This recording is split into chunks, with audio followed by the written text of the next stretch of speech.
So previously on X-Men, previously on X-Files, I was taking a look at this.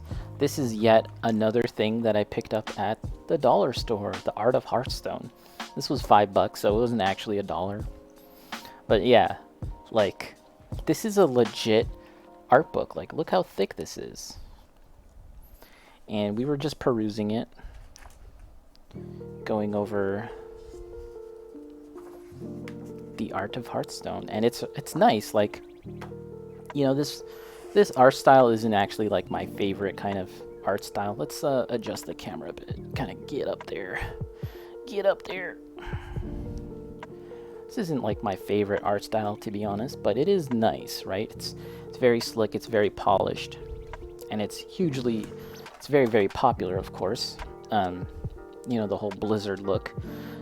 And I was taking a look at the layouts and stuff like this for the game. And yeah, that was earlier this week. The Art of Hearthstone. I played a bit of a Hearthstone in the past. A fair amount, actually. And I spent a little bit of money too, but I didn't really spend too much money. It is a game where the more money you spend, like the better you'll be, in a sense, because you'll just be able to get more cards and make those online decks to win.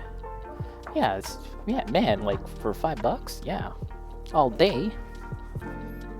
And so the other day went back to the dollar store, picked up a few more things, like that little stamp thing that I got, right? And what did I see there? What did I see but another art book? The cinematic art of Starcraft. Look at this. And again, this is another thick boy. Possibly just as thick, if not thicker than the last one. And it's Starcraft.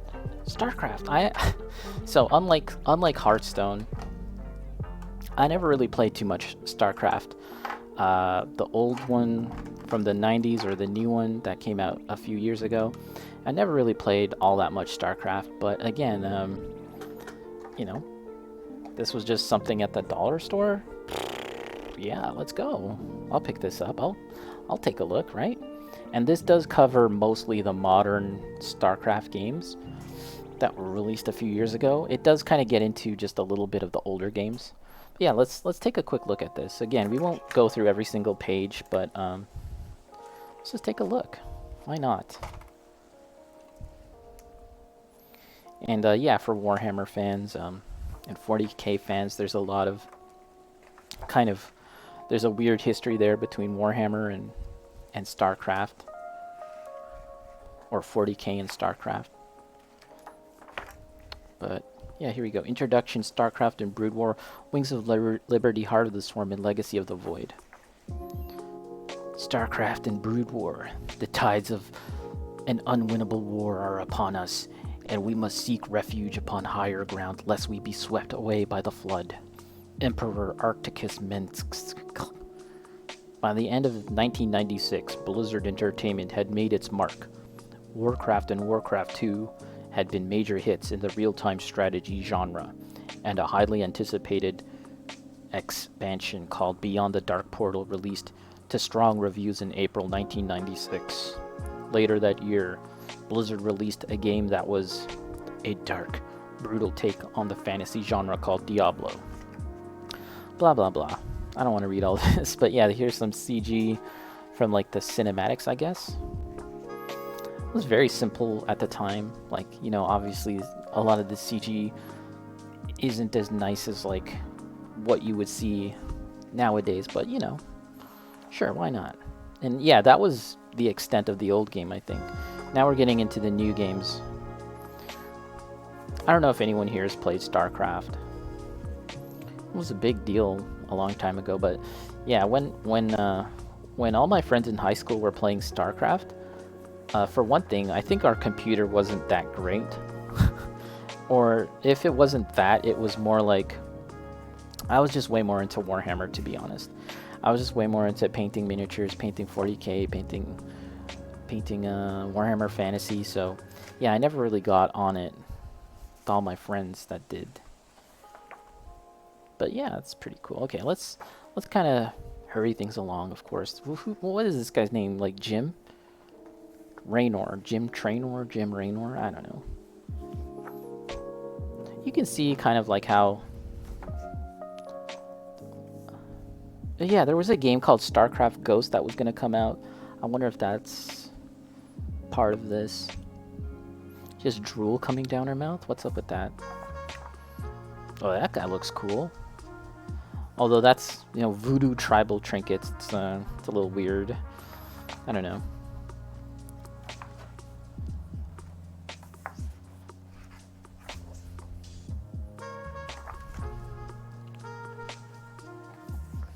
Kerrigan, is that her name? Kerrigan?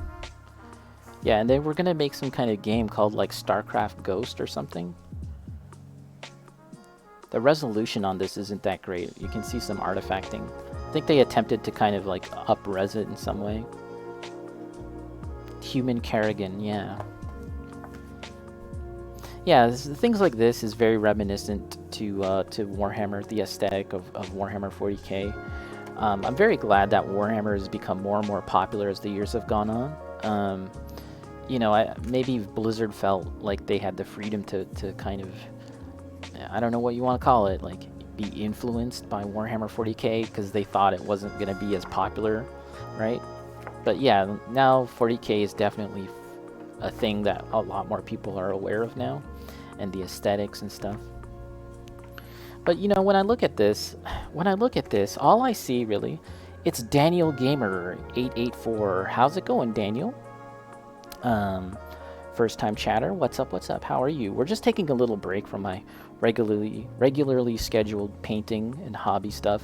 And we're just taking a look at the Starcraft art book that I picked up recently. You're okay? Nice. Glad to hear it. Glad to hear it. So, you know, thus far, when I'm looking through this, it's nice. All of this stuff is nice, okay?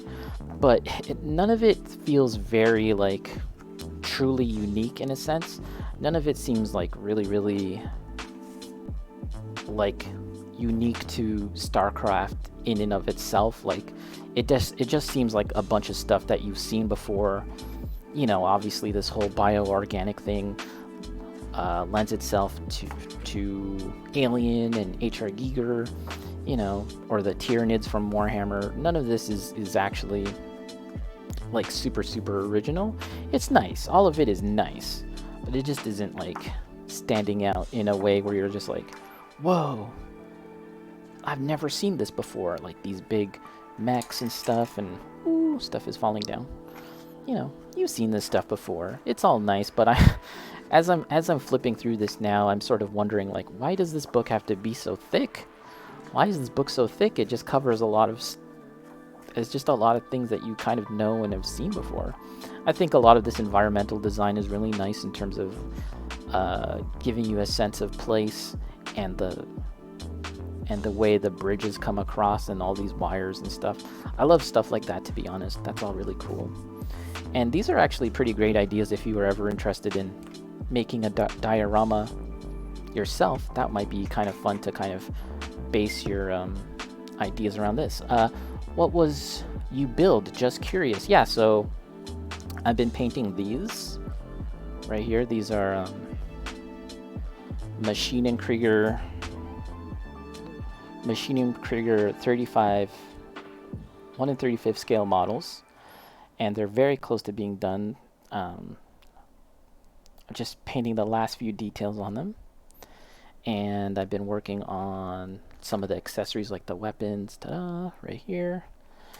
And also today I was working on the base. I have a little display base that I'm going to be making, just sort of laying out the basic form and shape for that. This has to dry, and when it dries I'll paint it.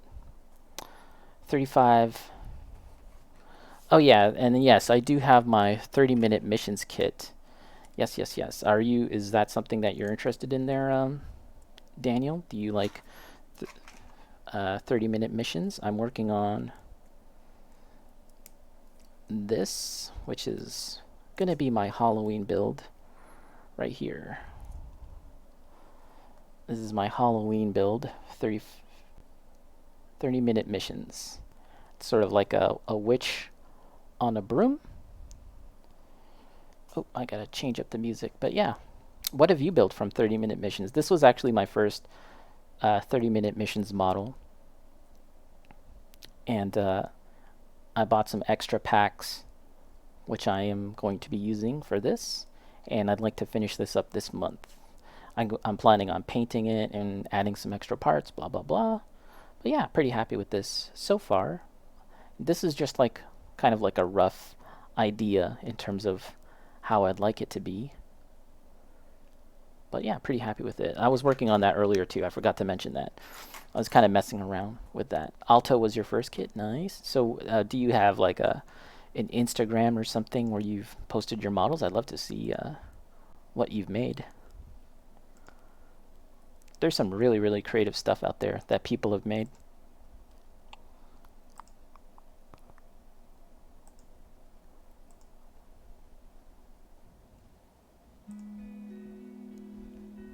No, okay.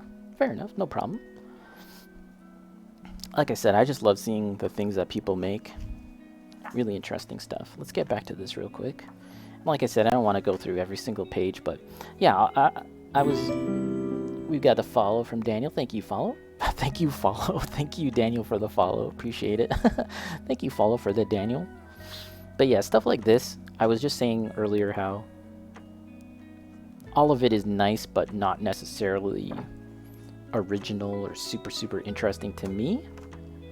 But I do find all of this technical stuff to be pretty cool. I like that. I like seeing how much they've thought of in terms of like the details, how much they thought of like how any of this technical stuff would actually work. I love looking at stuff like that. And again, this was all from the dollar store. Like, yeah, all day. But I have to confess that I'm not terribly interested in the lore or the story of Starcraft, to be honest.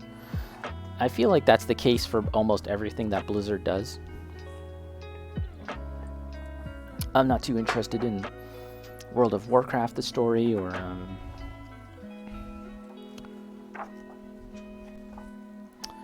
Diablo. I played a lot of Diablo. Don't really care about the story for that. Yep. We're just kind of going through this. Bum, bum, bum. The Protoss, is that what they're called? The Protoss? They're pretty cool.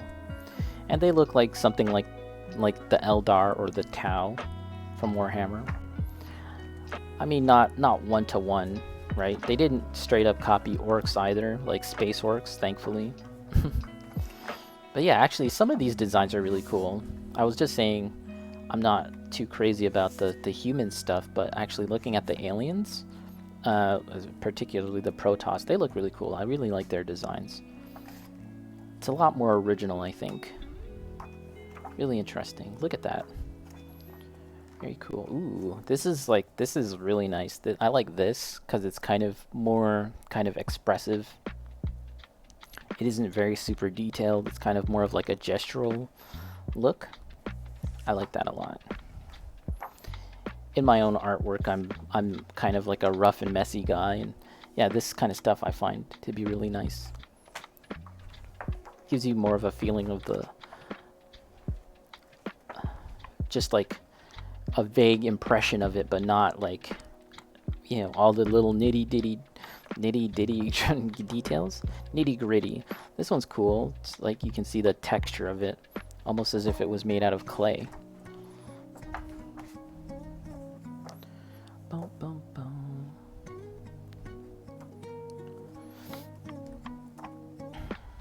Yeah, and I'm looking forward to getting into this, reading more, just like in my, you know, before I go to bed or something.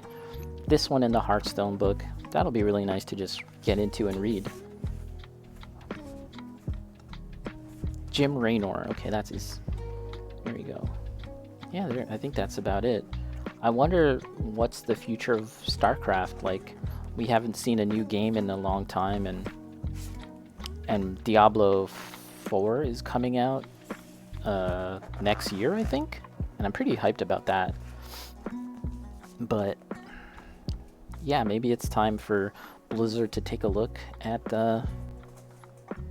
StarCraft again. They've got Overwatch 2 just came out. All right, let's reposition our lights and get back to work. Get back to work.